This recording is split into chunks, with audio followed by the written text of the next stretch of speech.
Sorsogon's governor wants to return to the Senate. Francis Chiz Escudero wants to strengthen local government units, especially during this health crisis. Joining us now for an up-close conversation is Governor Chiz. Chiz, thank you so much for joining us. First of all, you have been governor of Sorsogon for 3 years now. Why not have another 3 years to continue the programs and initiatives that you already started in 2019? First of all, Rico, to you and to all of our televiewers, a pleasant evening. Magandang gabi po sa inyong lahat. I've only been in the provincial capital for less than 3 years, a little over 2 years, Rico. For one simple reason, whatever it is I do great in my province, it will never be enough to help uplift our entire province and our people without the country being uplifted as well. Sa laki ng problemang dinulot ng pandemyang ito sa ating bansa at sa ating ekonomiya, kailangan ng tulong ng bawat isa at nais kong i-alok yung tulong na yun. Ano mang nalalaman, karanasan, eksperyensya, galing o talino, meron man ako, nais kong ialay dahil ang aming lalawigan ng Sorsogon. Hindi aangat ng kami lang. Kailangan umangat ang buong bansa para umangat din kami. Yun ang aking paniniwala, kaya ako'y tumatakbo muli o inaalay muli o muling nilalagay ang pangalan ko sa balota para isa sa pagpilian ng ating mga kababayan na maging miyembro ng Senado. And you were a member of the Senate, Chiz, from 2007 to 2019. And if you win in May of 2022, you want to push for legislation to strengthen and empower local government units. How do you plan to do this, Chiz? There are many regulations, issuances, not really laws, which restrict the hands of local government units. For example, my budget in the province needs to be approved by the DBM. Any position I create needs to be approved by the DILG and the Civil Service Commission. Asan yung devolution? Nasaan yung kalayaan ng LGU magpasya para sa sarili niya at gastusin yung sarili niyang era? Now, if we're talking about funds emanating from the national government, like a subsidy, like an aid, then they can impose a menu. They can say where we can spend it on. However, if we're speaking of the internal revenue allotment or the locally generated revenues of LGUs, I think LGUs should be given a wider latitude, if not total freedom, to decide what to do with that money. Because by far, they know what their constituents need compared to what other officials in the national government are only limited to staying in their respective offices in Manila and not really knowing the true problems and situation in the various parts of our country. Add to that, Rico, that I've seen many best practices in so many LGUs that will by far outweigh and are by far more efficient and successful compared to what the national government is imposing on us, which we should follow. I think one of the solutions to this pandemic is to allow local government units to decide based on the idiosyncrasies of their respective local areas what needs to be done to address this pandemic right now. And do you think LGUs should be able to procure their own vaccines? Well, for those who can, our province cannot afford to do that, Rico, but there are many provinces who can afford to do it, and why not? In fact, I'm waiting for the time where you can buy a vaccine in a drugstore near your house. Right. Hopefully, that time will not be too far from coming.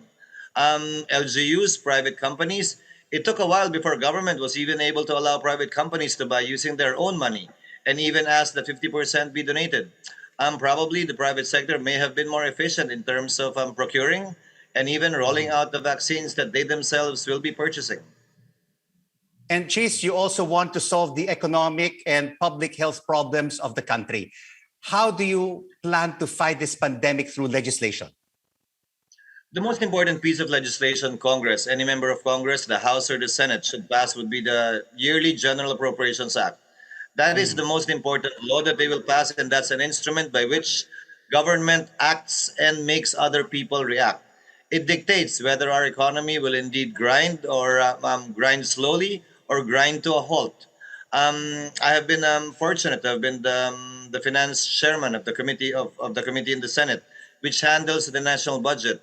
And indeed, it is a very important piece of legislation that can be used to either bring back the economy to where it was or make it slump even further, or on the other hand, help us overcome this health crisis or help us remain in the situation that we are in up to today after more than 1.5 years. And of course, we all know, Chiz, millions of our kababayans are still out of jobs. The economy is weak and faces a long road towards a recovery. If you become senator once again, how will you try to jumpstart the economy and create jobs through legislation? The national budget is the instrument that can create jobs, Rico.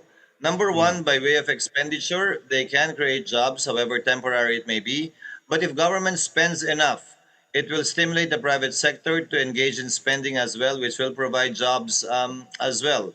Number two, the government must be able to balance. It is a difficult balancing act, but they must be able to balance, on the one hand, the safety and health of our people, and on the other hand, the revival of our economy, meaning to say how to bring back jobs, how to reopen businesses that were closed, in order to pave the way for not only the new normal, but a normal life for everyone.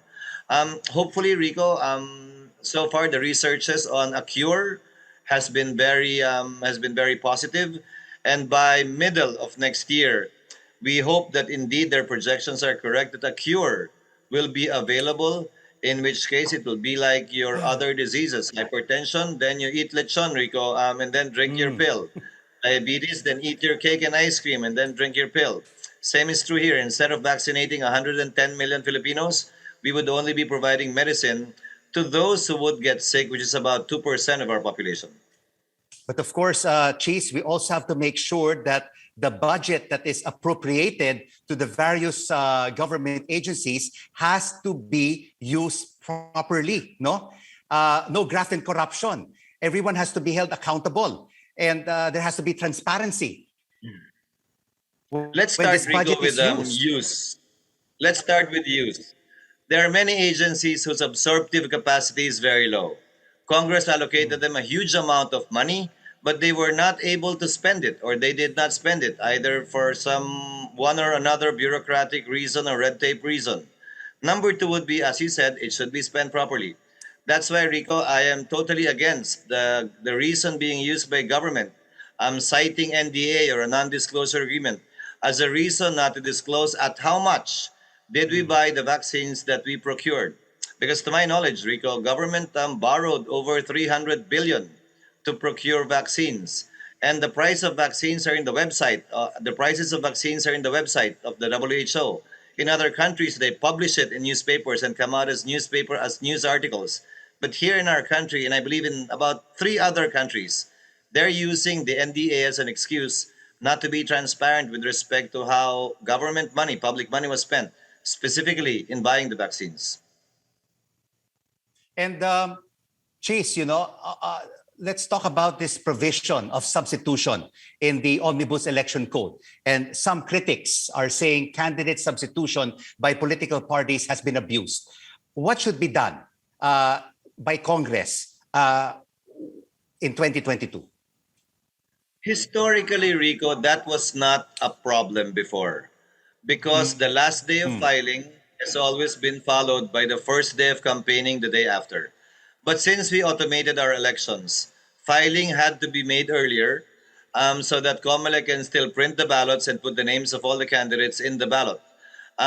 It opened up the floodgates for a period of substitution.